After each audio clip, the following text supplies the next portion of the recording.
오늘 말씀은 갈라디아서 5장 13절에서 15절입니다. 형제들아, 너희가 자유를 위하여 부르심을 입었으나 그러나 그 자유로 육체의 기회를 삼지 말고 오직 사랑으로 서로 종노릇하라. 온 율법은 내 이웃 사랑하기를 내 자신같이 하라 하신 한 말씀에서 이루어졌나니 만일 서로 물고 먹으면 피차 멸망할까 조심하라. 아멘.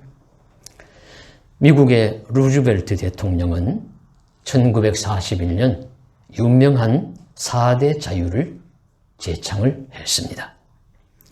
그것은 어디에서나 말할 수 있는 자유, 어디에서나 예배할 수 있는 자유, 어디에서나 결핍으로부터 해방받을 수 있는 자유, 어디에서나 공포로부터 보장받을 수 있는 자유였습니다. 어디서나 말할 수 있고 어디서나 예배할 수 있고 어떤 결핍이나 우리 빈곤으로부터 보호받을 수 있고 또 공포로부터 보호를 받을 수 있는 자유가 인간의 가장 기본적인 자유라고 본 것입니다. 그러나 실제로 우리가 어디서나 아무 말이나 할 수 있지 못합니다. 저 공산권과 같은 곳에서는 자유롭게 예배할 수도 없습니다. 빈곤의 나라에서는 결핍 속에서 죽어가는 자들이 있고 무도한 권력 아래서는 공포로부터 자유를 보장받지도 못합니다. 그러니 이런 기본적인 자유도 지구상에서 온전히 도달하기 매우 어려운 것임이 틀림이 없습니다. 실제 자유민주국가라 하더라도 여러 가지 제약이 있는 것은 사실입니다. 나의 무제한의 자유는 다른 누군가의 자유나 권리를 박탈하기 때문에 절제를 시킨 강제적인 법이 있어야 함도 피할 수 없는 현실입니다. 우리가 자유를 논하면 그 넓이와 깊이가 얼마나 크고 넓은지 또 깊은지 우리 다 헤아릴 수가 없고 오늘날 또 화두가 되는 것이 자유에 대한 이야기가 종종 나오는 것을 볼 때에 우리가 모든 자유를 다 살필 수가 없을 것입니다. 사람은 각자 자기가 처한 환경에서 자유를 원합니다. 식민지 국가의 백성들은 나라와 민족의 자유를 원할 것이고 또 보호자육, 무역자육주의에 피해를 본다고 생각하는 사람은 자유무역을 옹호하기도 할 것이고 또 권위적인 부모 아래서 속박을 당한다고 생각하는 자녀들은 거기에서 또 탈출과 자유를 외치기도 할 것입니다. 시대를 막론하고 어느 곳에든지 자유를 사람은 외칠 수가 있습니다.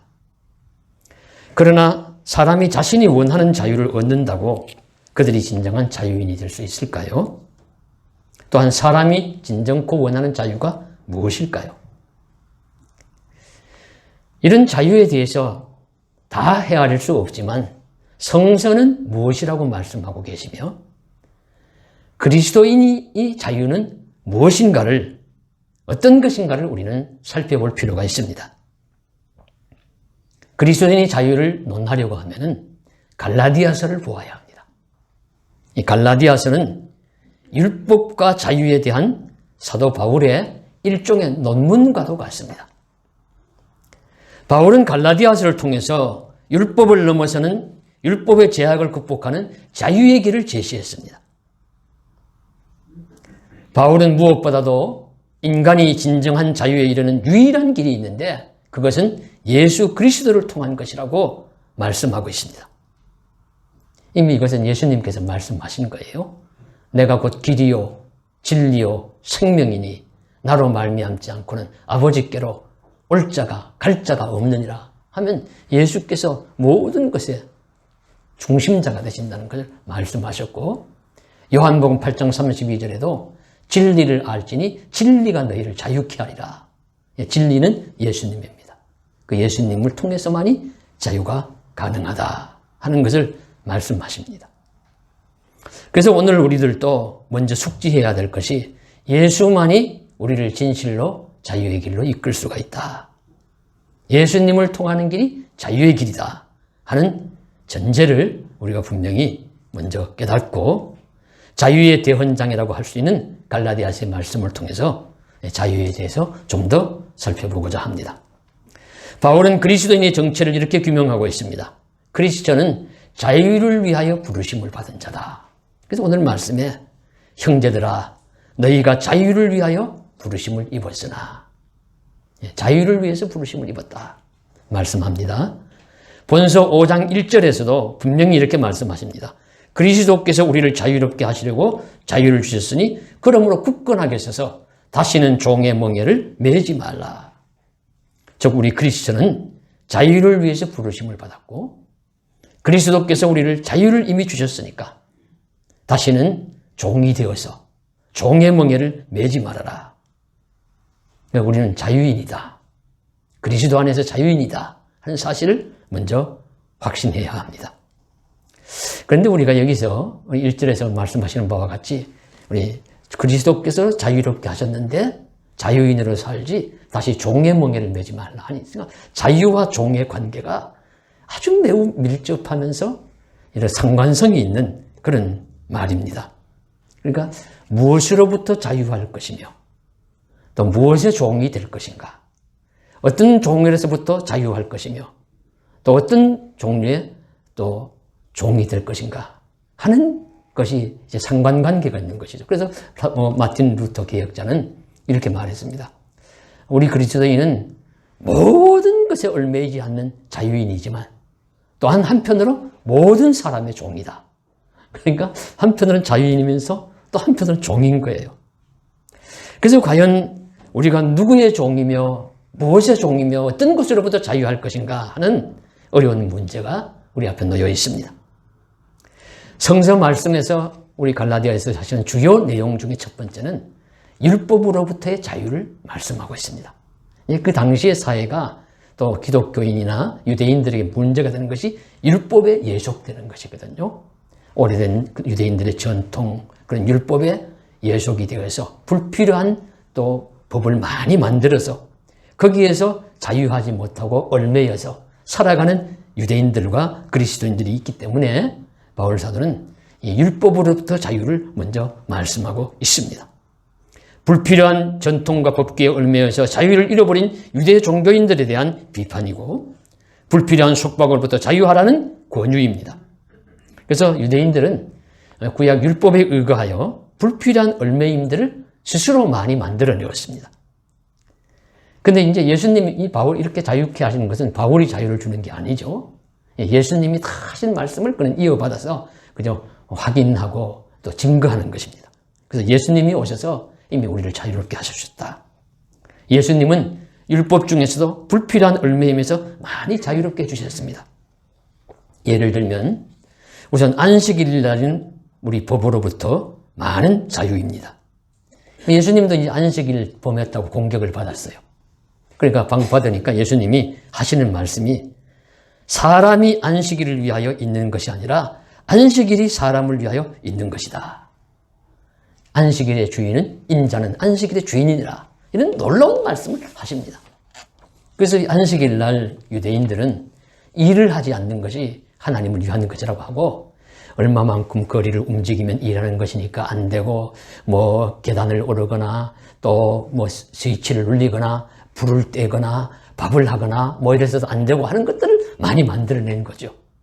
그런 중에 이제 그들의 이제 안식일 날 회당에서 병든 자가 있어도 안식일 날은 병 고치는 행위를 하면 안 된다. 이런 생각을 하고 있었어요. 근데 예수님이 회당에 들어오십니다. 그 병든 사람이 있어요. 저 예수가 안식일 날인데 병자를 고쳐주는가 안 고쳐주는가 한번 보자. 만일에 병을 고쳐주면은 우리가 공격해야지. 얽매여서 정죄해야지. 이렇게 생각하고 있는데 예수님께서 그들의 마음을 아시고 그 병자를 고쳐주시면서 하시는 말씀이에요. 사람이 안식일을 위해서 있는 것이 아니라 안식일이 사람을 위해서 있는 것이다. 근본 정신이 하나님이 안식일을 사람을 위해서 만들어주셨다. 그런 말씀입니다. 그래서 이 많은 안식일의 얽매임에서 예수님은 철폐시켜 탈출시켜 자유케 해주신 것입니다. 그러면 또 유대인들은 안식일 날 꼭 예루살렘 성전에서만 예배드린다고 생각했고, 사마리아인들은 자신들이 거룩하다고 생각하는 그리심산이나 사마리아 산에서 예배를 해야 된다고 생각했습니다. 그래서 예수님께서 요한복음 4장에 이 사마리안 여자에게 이런 말을 합니다. 이 산에서도 말고 예루살렘에서도 말고 너희가 아버지께 예배할 때가 이르리라. 아버지께 참되게 예배하는 자들은 영과 진리로 예배할 때가 오나니 곧 이때라. 하나님은 영이시니 예배하는 자들은 영과 진리로 예배할지니라. 예루살렘도 아니고 사마리아 산도 아니고 어디서든지 예수님을, 하나님을 진심으로 믿고 의지하는 마음으로 영과 진리로 예배하는 때가 올 거다. 장소를 철폐해 주시고 특별한 구역을 철폐해 주시고 나를 철폐해 주시면서 그렇게 믿음의 도리를 다 할 수 있고 하나님께 예배할 수 있다는 자유를 주셨어요. 그래서 우리 기독교회는 우리 주일날 각자의 사는 처소 가까운 예배당에 모여서 영과 진리로 예배드리면 하나님이 받으시는 줄 믿고 이렇게 함께 예배를 드리는 것입니다. 예수님의 말씀에 의지해서 그런 것입니다.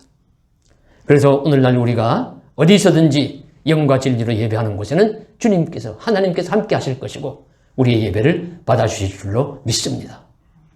그리고 예배는 또 우리 예수님은 음식물에 대해서도 자유케 해주셨습니다. 그래서 마음껏 주어진 음식을 자유롭게 먹을 수 있는 자유도 그리스도인들에게 있습니다. 그래서 당시에 유대인들은 많은 음식물에 대한 제한이 있었어요. 레위기 11장에 의지해서 먹을 수 있는 음식, 먹지 못할 음식들, 그런 종류의 고기들을 다 가리고 또 헬라 시대이기 때문에 헬라 신전에 바쳤던 제물들이 그저 또 상에 나옵니다. 우리 거리에 나와서 팔 때 이것을 사도 먹어도 되는지 먹으면 안 되는지 이런 걱정거리들이나 또 그런 논란들이 많고, 그래서 이 예수님의 말씀에 의지해서 바울 사도는 주어진 음식은 묻지 말고 자유롭게 먹어라. 그것이 몸에 해롭거나 또 인간을 피폐하게 만드는 그런 것이 아니라면은 자유롭게 먹을 수 있는 자유가 있다. 식생활에도 많은 자유를 로마서 13장, 고린도전서 8장에 보면 나옵니다. 그리고 또 날과 철학과 헛된 속임수와 같은 세상의 전통과 사람의 그런 초등학문에 대해서도 자유롭게 해주셨어요. 골로새서 2장 8절에 누가 철학과 헛된 속임수로 너희를 사로잡을까 주의하라. 이것은 사람의 전통과 세상의 초등학문을 따름이 아니요 그리스도를 따름이 아니니라. 그래서 그리스도인들은 율법의 구속으로부터 자유롭게 될 뿐만 아니라 여러 가지 날들과 그리고 우리 조상들의 전통이나 불필요한 전통이나 이런 것에서 자유할 수가 있습니다. 그래서 우리가 이사를 할 때 특별한 날을 잡아서 이사를 한다거나 결혼식을 올릴 때 특별한 날을 잡아서 결혼식을 하는 것이 아니라 그냥 양과 합의하에 편리한 날에 모든 날을 주님께서 거룩하게 하셨고 믿음으로 하는 모든 일에 하나님이 만사 만물의 주인 되신 하나님이 축복해 주시고 사랑해 주시면 다 형통할 줄 믿고 믿음으로 모든 날에서 우리가 자유할 수가 있는 것입니다. 더 강하신 힘으로 하나님이 만물을 지배하시며 그 하나님이 믿는 자를 어디를 가든지 무엇을 하든지 보호해 주실 것이기 때문입니다. 그러므로 우리는 이 자유롭게 하시는 하나님의 법에 따라 우리 자유를 누려야 합니다. 그러나 일부 우리 너무 금욕적인 기독교인들이나 특별한 교파에 속한 사람들은 자유를 잃어버리는 삶을 살아가는 경우도 종종 있습니다. 기둥성자라고 여기는 시몬은 37년간 기둥 꼭대기에서 엎드렸다가 일어섰다를 하면서 하루에 1,000회 이상 그렇게 하면서 빵과 물만으로 사는 사람도 있었고요. 한 미국 케이크파의 크리스천들 중에는 결혼과 성을 금하기도 하고, 한 젊은 안식교인은 먹어도 되는 음식이 무엇인지 안 먹어야 되는 음식이 무엇인지를 따지다가 굶어 죽기도 했고, 이스라엘의 한 호텔에서는 안식일에는 층마다 정지하는 안식일 엘리베이터를 설치해서 정통 유대인들이 안식일날 보톤을 누리는 일을 하지 않도록 배려를 했다. 이런 일도 있습니다. 그러나 다 이런 것들은 이미 예수님께서 오셨을 때 자유케 해주신 일의 범주에 들어가요. 그리스도인들은 주 안에서 자유를 누리며 하나님이 주신 것들을 즐기며 살아갈 수가 있습니다. 그리스도는 자유를 위해서 부르심을 받았습니다. 자유롭게 살 자유의 능력과 권세가 있습니다. 그래서 하나님이 은혜로 부르시어서 우리를 자유롭게 해주셨기 때문에 우리 자유로운 하나님의 사람들이다 하는 사실을 우리가 깨닫고 주 안에서 누리는 자유를 잘 구가하실 수 있기를 간절히 바랍니다. 자, 그러면 반대자들이 공격을 할 거예요. 크리스천인 너희는 무슨 일에도 자유하냐? 무정부 상태를 만드는 것도 너희의 자유냐? 함께 사는 세상에서 너희만 마음대로 산다는 것이 말이 되느냐? 할 때 그렇다. 우리도 그런 자유를 말하는 것이 아니다. 그럼 크리스천이 말하는 자유가 뭐냐? 그 말씀을 오늘 우리 성서 말씀에서 찾습니다. 첫째로 그리스도인의 자유는 내 마음대로 살아 육체의 욕심을 이루는 자유가 아닙니다. 13절에 나오죠. 그 자유로 육체의 기회를 삼지 말고, 육체의 기회를 삼아서는 안 된다 할 때 이 육체는 그저 우리 뼈를 덮고 있는 살을 의미하는 것이 아니라 죄된 본성을 의미해요. 우리 인간이 영이나 마음과는 다른 아집으로 뒤틀린 인간의 한 부분이 육체인데, 범죄하기 쉬운 조상 대대로 유전되어 온 죄성의 바탕을 육체라고 부릅니다. 그 육체가 원하는 대로 마음대로 살아가는 것이 그리스도인의 자유가 아니다 하는 것을 의미합니다. 그래서 그리스도인의 자유는 자신을 위해서 육체의 탐닉이나 육체의 욕심을 이루는 기회로 사용해서는 안 돼요. 엄밀히 말해서 그리스도인의 자유는 죄로의 자유가 아니라 죄로부터의 자유를 의미합니다. 죄로 들어가는 자유가 아니라 죄로부터 탈출하는 자유입니다. 육체의 욕심을 충족시키는 자유가 아니라 육체의 소욕을 떠나는 자유입니다. 유명한 누가복음 15장 탕자의 비유에서 우리 둘째 아들은 자유를 원했습니다. 어떤 자유를 원했냐면 아버지의 품을 떠나는 자유를 원했어요. 그래서 아버지에게 돈을 달라 그래가지고 그 받아가지고 매월 쓰는 것도 이것도 거추장스럽고, 내가 혹시 내 마음대로 산다고 가까이 계시면 아버지가 자꾸 잔소리도 하고, 그러니까 내 아버지에게 멀리 떠나가지고 내 마음대로 자유를 누리며 살겠다. 그래서 아버지가 돌아가셔야 주는 유산을 아버지 내 거 내놓으시오. 날 줄 거 주시오. 먼저 그러고는 그 유산을 받아가지고 아버지가 잔소리도 할 수 없고 아버지의 눈도 미치지 못하는, 손도 미치지 못하는 먼 나라로 가가지고 자신은 자기가 원하는 대로 마음껏 살았어요. 얼마나 오래 살았겠습니까? 그렇게. 오래 가지 못했습니다. 얼마 가지 못하고는 그 가진 돈은 다 떨어지고, 돈이 있을 때는 친구도 이웃도 많이 생겼지만 그 돈이 떨어지니까 친구도 이웃도 다 떨어져 나가고, 그 자신도 먹을 것이 없어서 어떤 사람의 집에 돼지우리를 치면서 그 돼지우리에 떨어지는 지엄 열매로 배를 채우면서, 그러니까 오히려 다른 사람의 노예와 종이 되고 물질의 종이 되고 속박된 자가 되어서 깊은 절망과 탄식 속에서 살아가는 그런 자가 되고 말았습니다. 죽음 같은 가난과 비참한 현실의 종이 되고 말았죠. 자신의 자유를 남용함으로써 오히려 자유를 잃어버리고 말았습니다. 육체의 욕망을 추구하면 진정한 자유인이 되는 것이 아니라 죄의 종이 되고 말고 육체의 종이 되고 맙니다. 이것이 자유의 함정입니다. 그래서 자유를 가시 달린 장미와 같다고 비유합니다. 장신대 성종영 교수는 이런 말을 했습니다. 자유는 우리의 마음의 밭에 묻혀진 눈부신 보화와 같으면서도 또한 한떨기 장미꽃과도 같은 것이다. 모든 이들의 마음을 황홀하게 하는 장미꽃, 그래서 많은 이들은 장미꽃을 꽃의 여왕으로 부르기도 한다. 자유는 마치 이 가시 돋친 아름다운 장미꽃과도 같다. 그러나 자유의 꽃밭에서 논이는 사람은 그 꽃의 가시에 찔릴 수 있다는 것을 항상 염두에 두어야 한다. 자유를 바라고 자유를 구가하는 것은 좋은 것이지만, 그러나 그것을 절제하지 않고 남용하고 육체의 소욕을 위해서 살아갈 때는 자유의 가시에 찔려서 피 흘릴 수 있다는 사실을 알아야 한다는 것이죠. 그래서 성서는 우리에게 가르쳐 주시는 겁니다. 자유를 위해서 부름을 받았지만, 주께서 자유를 주셨지만 그 자유를 육체의 소욕을 위해서, 육체의 탐닉을 위해서 사용하지 말아라. 그렇게 해서는 안 된다. 가르쳐 주십니다. 하나님께서 여러분에게 자유를 주기 위해서 부르셨지만 여러분은 그 자유를 육체의 욕망을 채우거나 자유를 남용하는 죄의 도구가 되는 삶을 조심하십시오. 그렇게 권면하고 있습니다.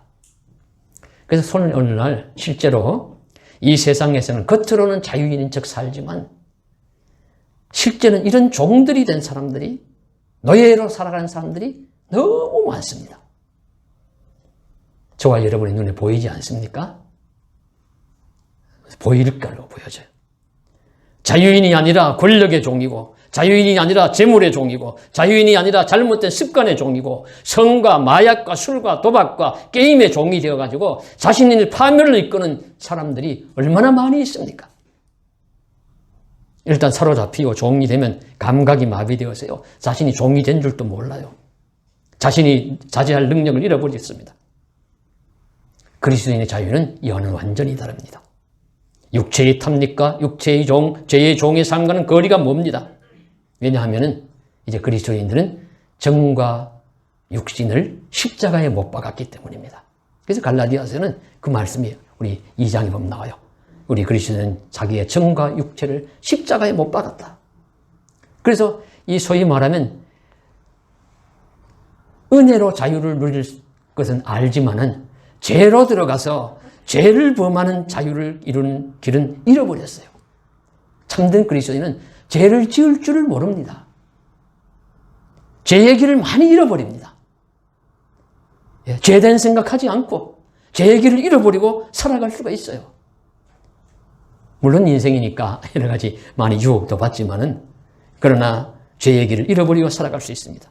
하나님은 우리에게 자유를 주셨고 은혜의 길을 허락하셨기 때문에 그 사랑과 은혜를 잊지 않고 우리의 정과 육신의 욕심을 십자가에 못 박았고 은혜로 자유의 길로, 생명의 길로 걸어가서 하나님의 은혜 속에서 참된 자유를 누릴 수 있는 저 여러분 되실 수 있기를 간절히 소망합니다.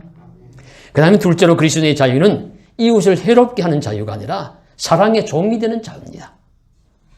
바로 이것이 사랑으로 서로 종노릇하라 하는 말씀의 뜻이죠. 그리스도의 자유는 자신의 육체의 욕심을 이루는 것이 아닐 뿐만 아니라 이웃의 이해에는 상관없이 자신의 만족만을 추구하는 자유도 아닙니다. 즉 나의 자유가 이웃에 손해를 끼쳐서는 안 돼요. 이웃에 피해를 줘서는 안 됩니다. 이거 그리스도인이 꼭 생각해야 할 부분입니다. 이 부분에 우리가 들어가면은 우리 교회와 사회 간에, 신자와 불신자 간에 서로 충돌하는 부분이 없지가 않습니다. 그래서 우리가 수많은 사건과 사례들을 우리 예를 들면서 이것은 옳은 것이고 이것은 그런 것이고 이것은 더 나은 것이고 이것은 더 합당하지 않다고 우리가 다 이야기할 수는 없겠지만은 우리가 일반적으로 볼 때 우리가 그리스도인들은 너무 이기적이 되어서는 안 돼요. 이웃에게 피해를 주어서는 또 안 됩니다. 부당한 상황에서 내 자유와 내 권리를 주장하기 위해서 시위할 자유가 있죠. 그리고 시위할 자유가 있지만은 시위 데모를 하면서 다른 많은 사람들에게 고통과 피해를 준다면 자제해야 하죠. 어떤 주장을 우리가 분명히 할 수 있습니다만 그것이 이웃에게 많은 피해를 준다면 우린 돌아보면서 오히려 희생의 길을 택해야 합니다. 극단적인 자신만을 위한 자유의 주장은 교회의 덕이 되지 못하고 하나님께도 영광이 되지 못할 것입니다. 그래서 어떤 사이비적 기독교파, 위급한 환자에게 우리 수혈을 그래도 나는 수혈 못한다. 수혈 안 한다. 나는 또 국방의 의무, 난 군인은 양심의 문제로서 나는 하지 않는다. 등등 이렇게 할 때마다 그냥 옳고 그름은 하나님 주께서만 아시지만 내가 하지 않음으로써 이웃에게 피해가 간다는 것은 하나님이 원하시는 일이 아니라는 사실도 우리가 생각해 보아야 합니다. 그래서 이와 관련한 문제를 토마스 홉스는 자신의 리바이어든이라는 책에서 이렇게 풀어놓았습니다. 홉스는 우리가 살고 있는 세계를 이렇게 봅니다. 인간의 능력에는 큰 차이가 없지만 인간이 원하는 것은 희소하고 작고 유한하기 때문에 이런 전제하에서 필연적으로 인간은 서로 원하는 것을 가지려고 하기 때문에 싸움이 일어날 수밖에 없다고 보았습니다. 그래서 가지려고 하는 것은 적고요. 가지려고 하는 사람은 많으니까. 그러니까 서로 가지려고 하는 싸울 수밖에 없죠. 그래서 만인과 만인의 투쟁 상태가 이 자연적인 인간 상태다. 그렇게 보고요. 자, 그래서 그러면은 서로 싸우면서 살아가는 세상은 이 행복한 세상이 아니니까 좀 더 나은 세상을 만들기 위해서 어떻게 해야 하느냐. 그럼 우리가 약속을 하자. 계약을 정하자. 내가 당신의 소유물에 손을 대지 않겠다고 내가 약속을 하니 당신도 나의 소유물에 손대지 않겠다고 약속을 해라. 그렇게 약속을 서로 하는 겁니다. 그것이 이제 사회계약론이에요. 그런데 이 약속이 지켜집니까? 어떤 사람은 그 약속을 깨뜨리고 그냥 뭐 내가 힘이 더 있으면 내가 어떤 뭐 틈만 봐가지고라도 막 이제 그 계약을 깨뜨리는 거예요. 그럼 그 약속을 깨뜨렸을 때 이것을 강제하고 제약할 수 있는 장치라든가 힘을 주는 어떤 권위체를 만들어야 되는데 그 권위체가 이제 국가요 정부다라고 보고 그 이름을 아주 무서운 힘을 가져야 되기 때문에 무시무시한 힘을 가져야 되기 때문에 엽기에 나온 리워야단. 그래서 이름이 리바이어단이 리워야단이란 말이에요. 리바이어단이란 이름을 붙였습니다.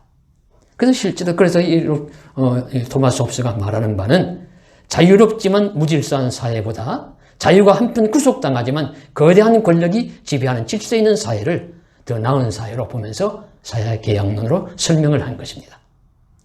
그래서 대개 세상은 정도의 차이는 있지만 오늘날 이 범주 안에서 돌아가고 있다고 보는 것이죠. 그런데 성서의 가르침은 더 원론적입니다.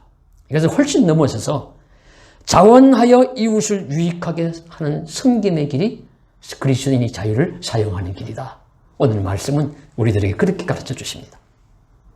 강제로 어떻게 제약하기보다 법으로 어떻게 정하기보다 그것을 넘어서서 법이 아니더라도 강제로 누가 이야기하지 않더라도 내 스스로 받은 바 자유를 이웃을 섬기는 종으로 살아가라. 세상에 이런 말이 어디 있습니까? 세상에 이런 삶을 살아간다면 얼마나 더 아름답고 복된 세상이 되겠습니까?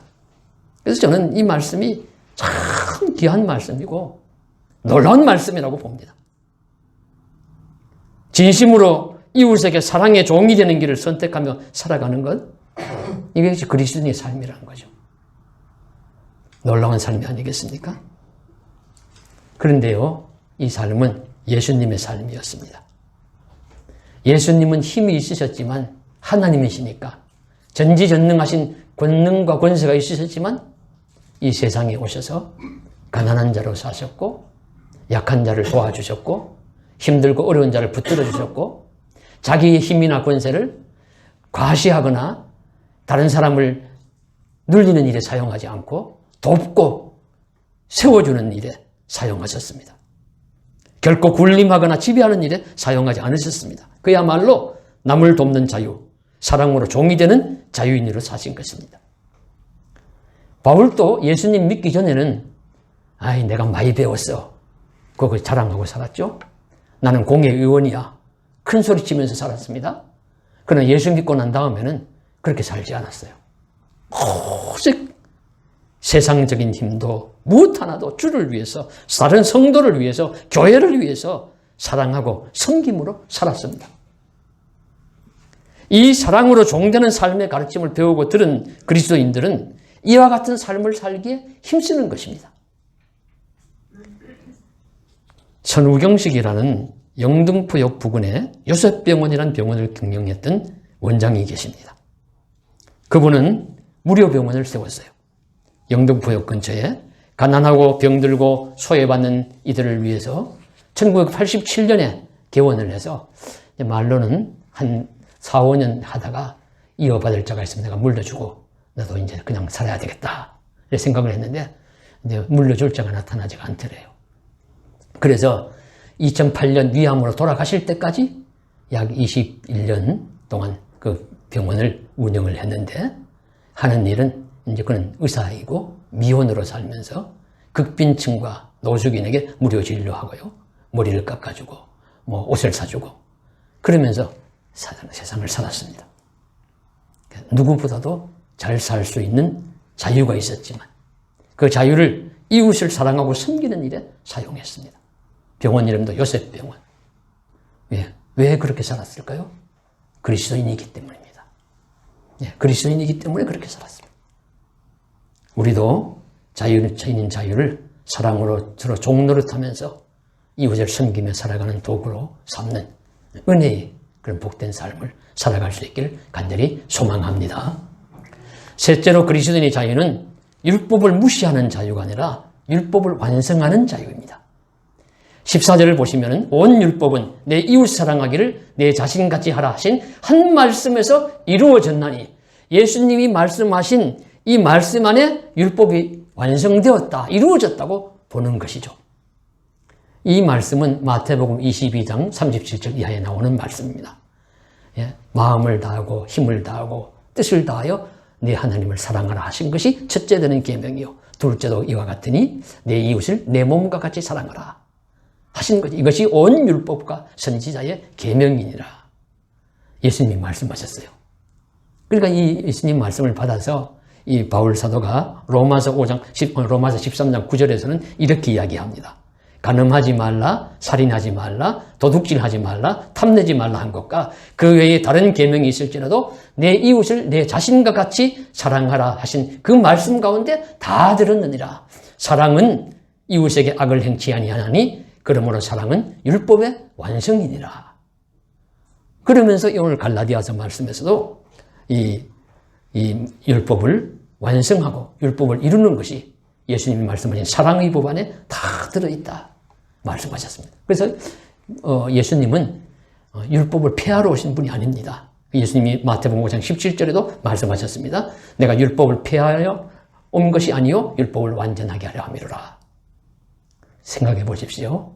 예수님이 안식일 법에 대해서 많이 고치고 자유케 해주셨지만, 그러나 안식일을 철폐한 것이 아닙니다. 안식일을 더 온전하게 하신 것입니다. 그래서 온전하게 하나님의 뜻대로 섬기는 것, 그것은 단순히 일을 하지 않는 것이 아니라 무엇인가 적극적으로 선을 행하는 것이 하나님이 원하시는 안식일 정신이다. 그거 가르쳐 주신 것이죠.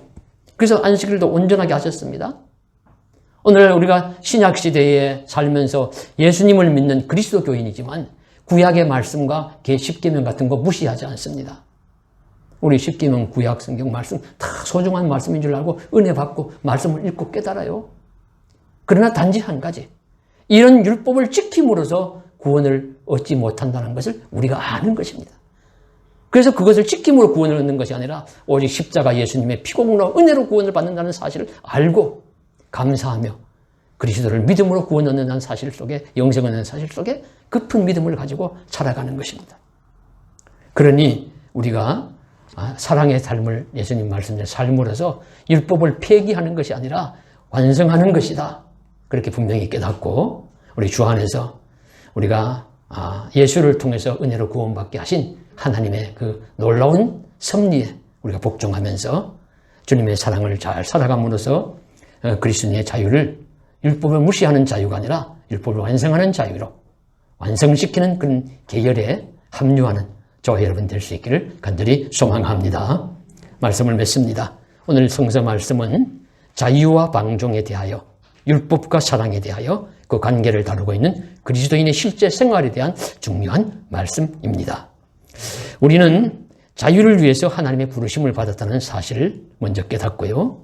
그리고 그 자유는 육체의 욕심을 이루는 자유가 아니라 오히려 그것을 절제하는 자유며, 이웃을 착취하는 자유가 아니라 이웃을 섬기는 자유며, 율법을 무시하는 자유가 아니라 오히려 완성하는 자유라 하는 사실을 분명히 우리가 깨달아야 될 수 있을 줄로 믿습니다. 그래서 우리가 받은 바 자유를 잘 누려서 다시 죄나 탐욕의 종으로 돌아가지 말고 그리스도의 제자, 하나님의 자녀로서 복된 삶을 누림으로써 종교개혁자들이 외쳤던 그 근본 정신을 잘 계승하는 믿음의 자유인이 되기를 주님의 이름으로 간절히 소망합니다. 기도드리겠습니다. 사랑하는 하나님 아버지, 우리에게 주신 자유를 우리 육체의 종이 되는 잘못된 길로 남용하거나 잘못 사용하지 말고 이웃에게 피해를 주는 또 도구가 되지 말게 하시고 오히려 서로 사랑으로 종노릇하는 은혜의 길, 생명의 길에 들어가서 사랑으로 하나님의 법을 완성하는 그런 계열에 합류하는 믿음의 인물들이 다 되게 하여 주시옵소서. 감사드리옵고 예수님 이름 받들어 간절히 기도드리옵나이다. 아멘.